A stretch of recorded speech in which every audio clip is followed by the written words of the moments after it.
Well, YouTube, today's the day. We're out here at this 1986 Dodge 600 convertible, and we're going to see if we can do a cold start on this today. I think this car's been sitting here about 2 months without being started or driven, and this car is notoriously a cold starter. It's a hard cold start car for a couple reasons. It's got a bad fuel injector in it. It kind of tends to flood it out a lot. And also, surprise, surprise, it's got a blown head gasket. Excuse me. This is a 2.2 liter TBI fuel injected engine, and I don't know why these cars are so bad about eating head gaskets, but this one, it doesn't seem to be leaking any coolant, but it's got on the end cylinder there, I think it's number 4, it's got about 30 pounds of compression, and then it goes to 120, and then it's back to about 70 on the number 2, and then number 1 over here's got about 110. So it doesn't start good, and it don't run good either. If we get it started, you'll see. So anyway, the rest of this car it's pretty straight for what it is. It's got a little dent here. It's got some pretty bad front end problems under it. I think it's got a worn out rack and pinion because it's pretty loose. And the top's fair. Places here and there in it, but back window, it could use a top. But I didn't give much for this car. I didn't pay much for it. I just wanted something that, if I can get it running good by the summertime, I can enjoy it. Drive around a little bit. Maybe fix a head gasket. We'll see about that. But anyway. Excuse me, as you can see, we've had some snow here in Alabama. It's beautiful. It's about 40 now, so it's starting to melt off. But we're actually, believe it or not, we're forecast to get more tomorrow night. It's be Sunday night. That'd be nice. And I've had this battery on the charger this morning, but it's a good battery. It's almost new, and it was pretty well charged up. But I don't like watching videos where someone has to stop halfway through and charge the battery or whatever. I mean, I know it happens, but this could fool me. But if it's like it always is, it's going to take every bit of power this battery has to get this thing started. So, let's see.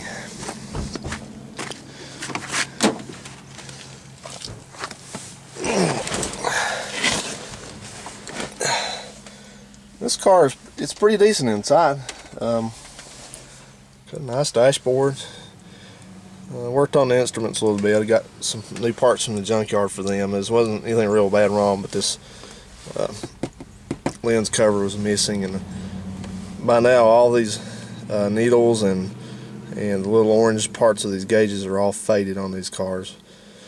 So I took those out and did some touch-up painting on them. Put a new stereo in it.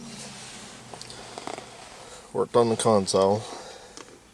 That's a replacement throttle body I got, but I got it from a newer one, and it's not exactly the same. The fuel injectors are different on these. That's what I was mainly after. Anyway, I guess the worst part is the seats have some rips in them.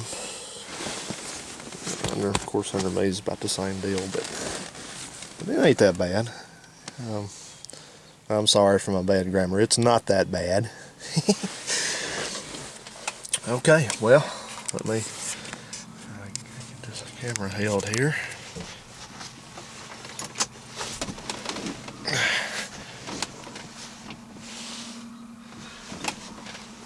And this car don't have the beeper on it. This just has a real dim one. You can't hear that, so it won't be annoying, hopefully.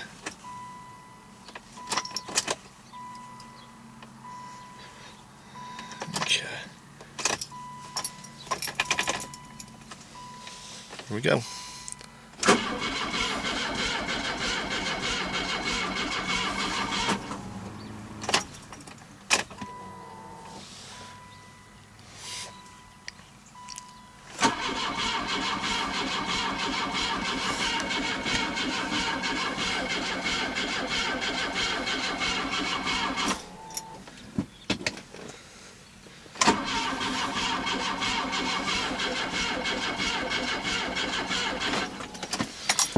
Okay.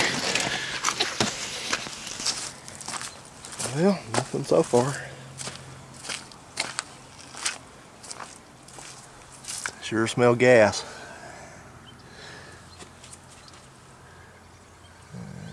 Coil wire's on.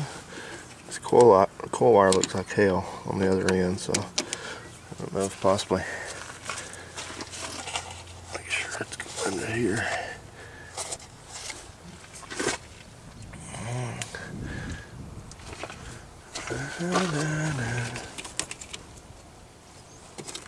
Just checking these connections here. I'm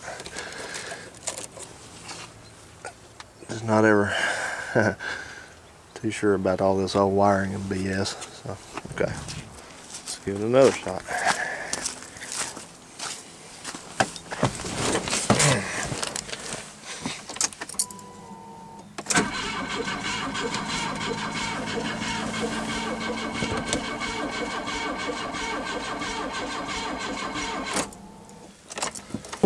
Wow, not even trying, is it?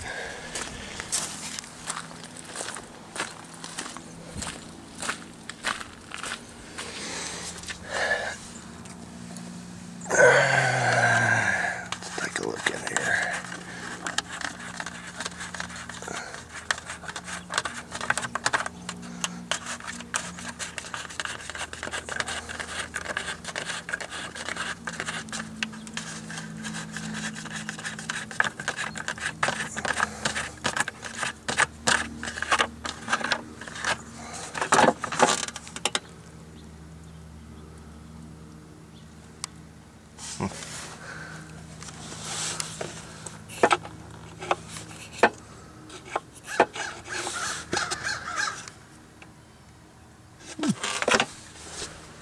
Okay, well, let me get my finger out of the way. We did a little bit of investigating here, guys. We'll get back to you.